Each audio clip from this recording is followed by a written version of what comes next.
A potential threat to the fragile peace in Gaza has emerged, sparking concerns and raising questions about the future of the ceasefire agreement. The U.S. State Department has issued a stark warning, claiming Hamas is planning an imminent attack on civilians, a move that would violate the hard-fought ceasefire deal. In a statement released on Saturday, the U.S. government highlighted its credible reports of an impending attack against Palestinians. Emphasizing the severity of such an action, it described this potential attack as a direct and grave violation of the ceasefire agreement, threatening to undermine the significant progress made through mediation efforts. However, the State Department has not provided further details, leaving many questions unanswered. The first phase of the ceasefire agreement between Hamas and Israel is currently underway. All living hostages have been released, and the process of returning the bodies of the deceased to Israel is ongoing. As part of the deal, Israel has released 250 Palestinian prisoners and 1,718 detainees from Gaza, a significant step towards peace. Washington has informed other guarantors of the Gaza peace agreement, including Egypt, Qatar, and Turkey, and has demanded that Hamas uphold its end of the ceasefire terms. The statement from the U.S. government warns of potential measures to protect the people of Gaza and maintain the integrity of the ceasefire if Hamas proceeds with the alleged attack. Hamas has remained silent on the U.S. statement so far. President Donald Trump, who has previously warned Hamas against the killing of civilians, has also commented on the situation.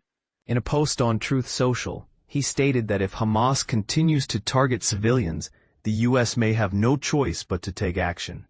However, he later clarified that this would not involve sending U.S. troops into Gaza. Adding to the tension, last week, BBC Verify authenticated graphic videos showing a public execution carried out by Hamas gunmen in Gaza. The videos depicted a disturbing scene where 8 individuals, their arms tied behind their backs, were lined up and killed in a crowded square.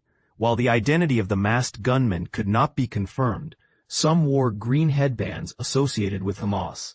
On Saturday, Israel received 2 more bodies from Gaza, which Hamas claims are hostages. However, the formal identification process is still pending. So far, the remains of 10 out of 28 deceased hostages have been returned to Israel. In a separate incident on Saturday, 11 members of a Palestinian family were killed by an Israeli tank shell, according to the Hamas-run Civil Defense Ministry. This incident, the deadliest involving Israeli soldiers since the start of the ceasefire, has further complicated the situation.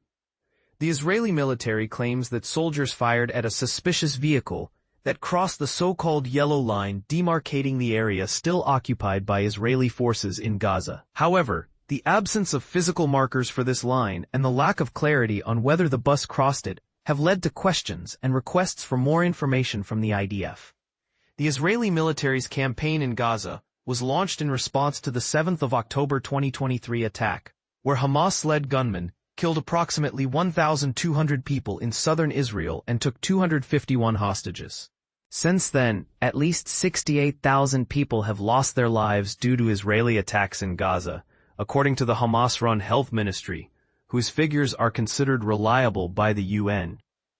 In September, a UN Commission of Inquiry made a bold claim, stating that Israel had committed genocide against Palestinians in Gaza. Israel vehemently rejected this report, labeling it as distorted and false.